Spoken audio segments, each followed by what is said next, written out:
Hi guys, during this video we'll just go through how to solve a quadratic equation by completing the square. We'd already solved quadratic equations earlier in the week by factorising. This is just another method that we could use as well. So first of all, what we're going to have to remind ourselves is from last lesson how we write a quadratic in this form here. So how we complete the square on a quadratic expression. Okay, so remember as well what I said to you before in class is that it probably won't say in an exam to complete the square, but it will probably say to write it in the form x plus a all squared and then plus b afterwards. So that just means complete the square on the quadratic expression. So what we said last lesson, and if you've forgotten about this, just do a little bit more work on what we did last lesson. Okay, so look back at lesson 2 and just use that to help you. So for example, we said that we're making the first two terms into a square, so x squared plus 4x we could think of as a rectangle. So the sides of the square there are going to be x plus 2. So we halve the 4 to get 2. And then we're finding the area of that square, so we square it. But we're taking away that little bit that was missing. So we take away 2 times 2, so take away the 4 there. Don't forget as well that add 3 at the end, we'll just put on there as well. So once we do that all together, I can simplify that slightly further by collecting the two like terms here at the end. So minus 4 add 3. So I can figure out minus 4 add 3 is going to give me minus 1. So I could write that as x plus 2 all squared. Minus 4 add 3 was minus 1. So I can just write it like that there. So if I do the next one, I can see, first of all, I've got a plus 8x. So halve the 8 to get 4. And then that's all squared. And I take away that bit that's missing. So 4 squared is 16. And then don't forget you've got minus 13 there as well. Then you can collect together the minus 16 and the minus 13. So if you have minus 16 and then you take away another 13, it's going to take you down to minus 29. So that's going to be that one there. You may just want to do the next, pause the video now, do C, D, E and F next, and then just see if you've got the correct answers afterwards. Okay. So I'll just go through how to do those. I'll do these fairly quickly. So in the brackets here, we're going to have x plus 3. That's all squared. We'll subtract 9, and then we've still got the plus 5 left on the end. So that's going to give me x plus 3 all squared. Minus 9 add 5 is going to leave me at minus 4 there. And the next one, x minus 2 this time is going to be in the brackets. Remember, it doesn't really matter if it's a plus or a minus there. So if it's a negative term of x or a positive term of x, it's still the same thing or still the same process. Then we take away 4 there because minus 2 squared is positive 4, so we take away that part there. Then we add 5, so that's just going to become x minus 2 all squared. Minus 4 add 5 there is just going to give us a positive 1. So remember, that can be positive once you've simplified it at the end. The constant term at the end can be positive if you've added a number bigger than what that number was there. So we've got on this one, x minus 4 all squared. Then we've got minus 16 and then add 9. So then we'll just tidy that up a little bit. So the x plus 4 all squared will stay the same. Minus 16 add 9 is going to take me to minus 7. Last one, x minus 1 all squared. Minus 1 squared is 1, so we'll take away the 1 and then take away the 5 that we had from before. And that's going to give us x minus 1 all squared. Minus 1, take away another 5 is just going to give me minus 6. So that's just from that lesson. That's all that we've got to do there. Another thing that we're going to have to do this lesson is to solve equations by balancing. So remember, what we mean by balancing is whatever I'm doing to one side of the equation, I'm also doing to the other side of the equation. So the reason that I prefer this method is that it will work for most types of equations. Okay, so all the equations that we're going to do at GCSE level, and then most if you go on to do A level as well. So all I've got to do here is subtract 4 from both sides. So just remind yourself of what's happening to x. So x is being multiplied by 2, and then I'm adding 4 to that, and that gives me 10. So if I'm going to solve the equation, I need to undo the operations that were being done to x in the opposite order. So because x, and you don't have to write this little function machine here, x was being times by 2, and then I add 4, and then I got 10. So if I'm going backwards from 10, I need to undo the add 4, which means I'll subtract 4 first of all, undo the times by 2, so I'll divide by 2, and then I'll get the value of x, okay. So I don't mind us using a function machine to tell us which order things are happening in, but ideally we'll start to use the balancing methods for the equations, because it'll be so much simpler and it works for harder equations too. So we'll take away 4 from both sides to get rid of the plus 4. So on this side, 10 take away 4 gives me 6. And on the left-hand side, if I take away 4 from plus 4, that's obviously gone there, so that's 0 there, so it's 2x. 2x obviously means 2 times x, and that gives me 6. So to undo the times by 2, I divide both sides by 2. Remember, if I just write it like a fraction there, that just means it's being divided by 2. And that will give me x is equal to 3. If I do the one below, think to yourself what's happening. X is being times by 7, and then I subtract 3, and that gives me 39. So if I'm going backwards, first of all, I need to get rid of the subtract 3, and then I get rid of the multiplied by 7. So to get rid of minus 3, I add 3 to both sides. So then 39 add 3 gives me 42 on the right-hand side. And then on this side, I added that 3 to get rid of the minus 3. So that's now gone, and I'm just left with the 7x there. So 7 times x is 42. So to undo the times by 7, I divide both sides by 7. And therefore, x is going to be 42 divided by 7, which is just going to be 6. Just be careful, it's not always going to be a whole number there. So if I had, for example, 45 divided by 7, it might give you a fraction instead, so 45 sevenths or something else. It's not always going to be your final answer being an integer or a whole number there. It could be a fraction, a decimal, or something else as well. So if we have a look at question 3, well, first of all, x is being divided by the 4, and then I add 5, and then I get 2. So we're still going to do the same thing. I'm going to undo that add 5 by subtracting 5. So subtract 5 from both sides. On the right-hand side, 2 take away 5 is going to give me minus 3. Remember, it's absolutely fine for us to deal with negative numbers there as well. And on this side, well, the plus 5 has now gone, so I'm left with x divided by 4. So now x is being divided by 4, and I need to undo that. So what I'm going to do is multiply both sides by 4. So I'm just going to times this side by 4 and times this side by 4. What will happen is obviously the times by 4 and the divide by 4 there are going to just cancel out. So on the left-hand side there, I'm just left with x. And on the right-hand side, minus 3 times by 4 gives me minus 12. This is just a recap of what we did, I think, lesson 1 last week. Okay. The next one actually is quite interesting because there's 2 different ways that we could do this. Now, some people might say, I can expand the brackets and then solve it so it looks like the question on question 1. That's absolutely fine, and that will get you the answer. Other people might decide to undo it in a different order. So they might say, well, x is first of all having 1 added to it, and then it's multiplied by 4. So you could follow it through just like we were talking about before. X is having 1 added to it first, and then it's being multiplied by 4, and then it gives me 24. So you could go backwards from that as well. So then divide by 4 and then subtract 1. Actually, it won't matter whether you expand it first or whether you undo it in that order. You'll still get the same answer. So first of all, I want to get rid of the multiply by 4. So I divide both sides by 4. So on the right-hand side, 24 divided by 4 is 6. On the left-hand side, well, the times by 4 and the divide by 4 will cancel out. So I'm just left with x plus 1. So if x plus 1 is 6, then I subtract 1 from both sides, and x is equal to 5. Remember what we said before as well, is that if you're a little bit unsure about this, you can always substitute your value of x back in to just check that it works. So say, for example, here, if x is 5, well, 5 add 1 is 6, and then times that by 4, and it gives you 24.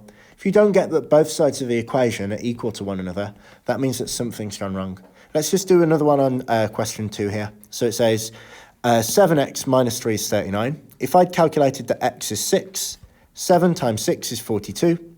Then 42 take away 3 is 39.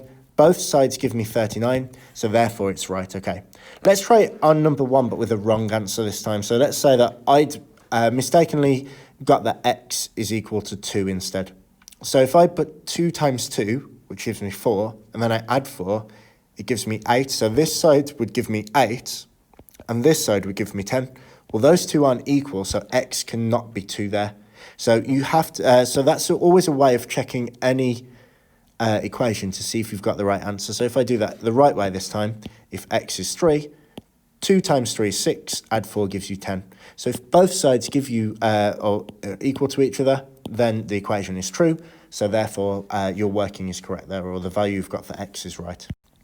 So this question is a little bit different because it's not just using the 4 common operations, so not just addition, subtraction, multiplication, or division, but this time we're squaring a number. So you could think of this as something squared gives you 36. So you might know that the inverse of squaring, so think about this, for example, if you have, let's say, let's write there, 9 squared is 81, then the square root of 81 we could write as 9 as well. However, on this, we're squaring something to get 36, so lots of you will say, oh, well, we just square root 36, and we'll get x is equal to 6. And this will hold as well, because if I do 6 squared, that gives me 36, so that is one of the answers, okay. And that's a key thing there, that's only one of the answers. If you think to yourself, this means something times by itself gives you 36, so it could be 6 squared, because that is 36. You could think of that as 6 times by 6. It's being squared, so it has to be the same thing as 36. Or there is another answer as well, something times by itself that gives you 36. So we know that it's being squared, so it has to be the same number. So I could have 6 times 6. Or don't forget as well that if we multiply a negative by a negative, that will give me a positive answer as well. So it could be possible that minus 6 was being squared as well, because a negative times a negative will give me a positive. So if you square a negative number, it will give you a positive answer as well. So actually, we have another answer where x could be minus 6. So x could be positive 6 or x could be minus 6. Another way of writing this, because these are both the same value, 6 and minus 6, but one is positive and one is negative, so they're just in a different direction, we could write this as x is equal to plus or minus 6. So this sign here, where we've got a plus on top of the minus, just means it could be plus or minus 6. It could be either of those. So that's a sign that you've probably seen before, but it's just to make you aware of it. So it's possible as well, if we look at some of these equations here, that we'll have a case where, well, when I square root here, then I'll have that x is equal to the square root of 7. But unlike on the last slide, this 7 is not a square number like 36 was. So this is not going to give me a whole number. It's not going to be very nice at all. In fact, if I write it into my calculator, it would give me 2.645751 on and on and on, and this would actually go on forever and ever and ever. So what we actually do is we keep it as what's called a surd, so just a root here, so a root that can't be simplified any further. So we'll just call that root 7, and then obviously just like before, it could be the square root of 7 times the square root of 7 that gave me 7, or it could be the negative square root of 7 as well. So we can say that's plus or minus the square root of 7. So if when you square root the number, it's not going to give you a whole number, it's going to give you what's called a surd, or this decimal that will go on forever and ever and ever, you can just leave it like that. So you can, just like sometimes, if, say, for example, we had 7x is equal to 25. I think we were talking about what's similar to this earlier. If I divide both sides by 7, then here x is going to be, now I could write this just as 25 sevenths, 25 divided by 7, or if I wanted to, I could figure out 25 divided by 7 and write that as a decimal, but this here would be 3.57142871, and actually this part here, you might notice, is just going to carry on repeating here. So that part there is going to be a recurring decimal. So actually, I'd probably rather use the fraction here than the recurring decimal. And the same here, I'd rather write something as root 7 than as this decimal here, okay. So if it did ask for it to 2 decimal places, then of course I could round it. But why make it complicated? Just keep it as root 7 there, just like we're happy using fractions before as well. If we have a look at the next one, so it's 3x squared equals 75. Now, when you're thinking about the order here, do be very careful, because x, first of all, is being squared. So x is being squared first, and then it's being multiplied by 3. Okay, so you could think of it like that, 3 times by x squared. So remember with BIDMAS as well, what we talked about with BIDMAS before, x is being squared first. So you square a number or you do powers or roots before you do multiplication. So remember, BIDMAS tells me that I must do indices, which is powers and roots, before I do multiplication. So I must square it first and then I times it by 3. So if I'm going backwards, then obviously I've got x is being squared and then I times that by 3 and then I get 75. So if I go backwards, I'll divide by 3 first and then I'll find the square root there as well, okay? And that will give me the value of x. So to undo that then, first of all, I divide both sides by 3. Then obviously the times by 3 and the divide by 3 there will cancel out, leaving me just x squared. 75 divided by 3 is 25. To undo the squared there, I'm going to square root both sides. So then x is going to be equal to the square root of 25. But don't forget as well, that could be positive or negative.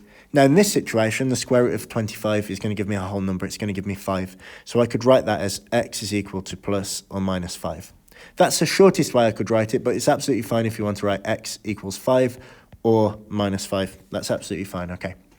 On the next one, now we've got brackets here. So x plus 1 is then being squared to get 4. So this time I've got brackets. So I'll do the brackets first and then the indices and then deal with the power. So if I'm going backwards, first of all, I'll get rid of the power and then I'll get rid of this plus 1 here. So first of all, I square root both sides. So x plus 1 was being squared. If I square root that, I'm just left with x plus 1. It undoes the squaring there.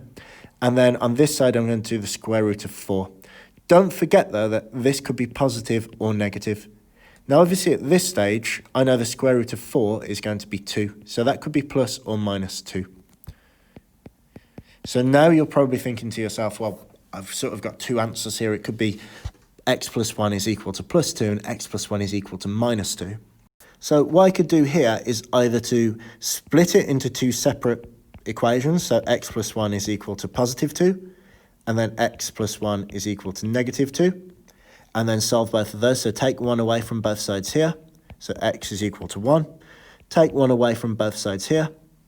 So x is equal to minus 2 minus 1, which is going to give me minus 3. And those are my two answers there. So I could put x is equal to 1 or minus 3. Or another way to do it is just to carry on here, take away 1 from both sides.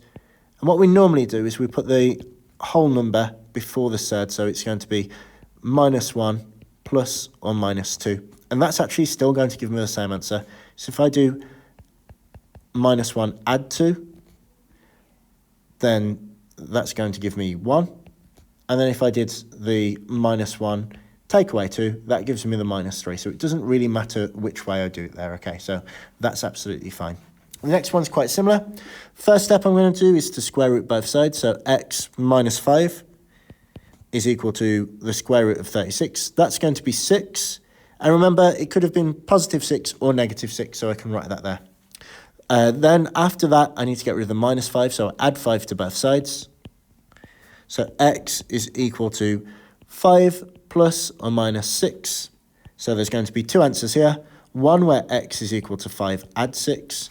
And one where x is equal to 5, take away 6. So that would be x is equal to 11. And on this one, 5 take away 6 is minus 1. So it could be minus 1 there as well.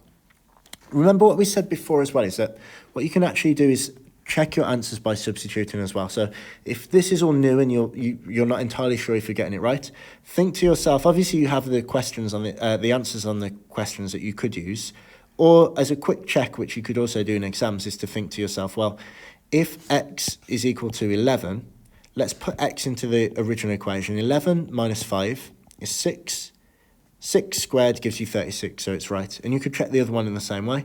Minus 1, so if x is minus 1, take away 5 is minus 6. And if you square that, minus 6 times minus 6 gives you positive 36. So then you know that both of those are going to be right, okay? So you can always, with any equation, substitute back in at the end to check your answer if you want to, okay? Obviously, sometimes in an exam you might have a lot of time and you might be able to do that, and you might want to come back at the end. But obviously when you're learning something new, it's always good to check if you can do that at the time. So on this one, first of all, x is having 2 added to it, and then it's being squared, and then we get 7. So to undo the squared, we square root both sides. So the square is going to be going on this side. And then 7, the square root of 7 is just going to be root 7. But obviously we know that could be positive or negative. This is where it's really handy to keep it as plus or minus root 7. Because what I could do there is subtract 2 from both sides. And then I'll have x is equal to minus 2.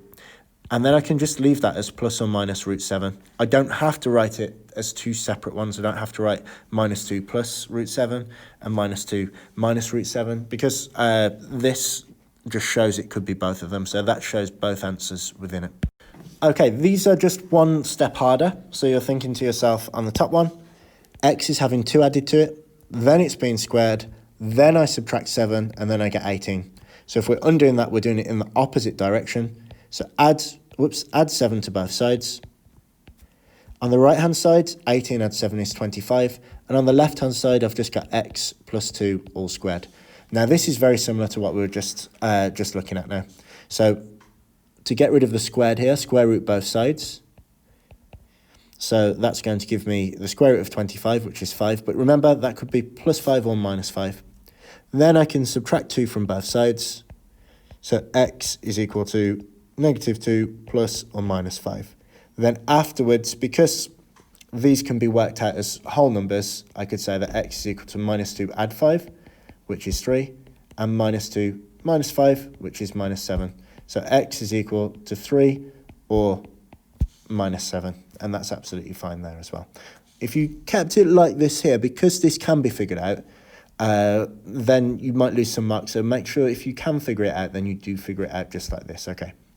So if we have a look at this one, well, first of all, x is having 5 subtracted from it, and then that's all being squared, and then I add 4. So I'm going to do the opposite, inverse operations in the opposite order. So I'll take away 4 from both sides first of all.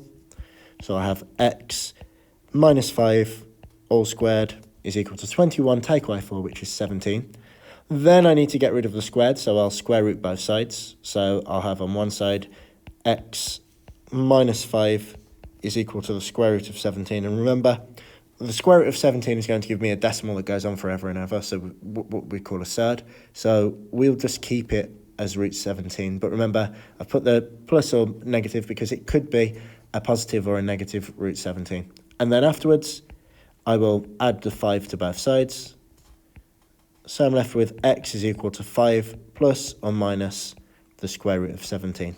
So as I said before, you could find out, type that into your calculator, 5 plus root 17, and then round it, and then 5 minus root 17 and round it. But it's absolutely fine to keep your answer like that. That shows both of the answers there, because it's saying that x could be 5 plus root 17, and it could also be 5 minus root 17.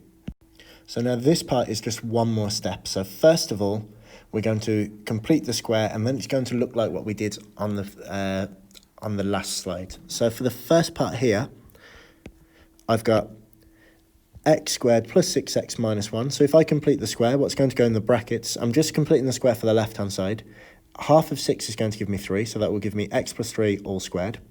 Then take away 9, then take away 1. And don't forget, on the other side, I've still got the 0 there. So don't forget as well that minus 9 came from getting rid of that part of the square that wasn't there. So 3 squared is 9, and then I took that away. And the minus 1 I just didn't use from before, so that's where that's gone. And then after that, I can collect together the minus 9 minus another 1 is going to give me minus 10. So x plus 3 all squared minus 10 is equal to 0. And then now this is just an equation. Okay, so all I can do is solve that just like I did on the last slide. So I've got, for x is being, x has 3 added to it, then it's being squared, and then I subtract 10.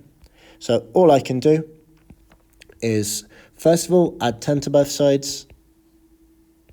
Oops.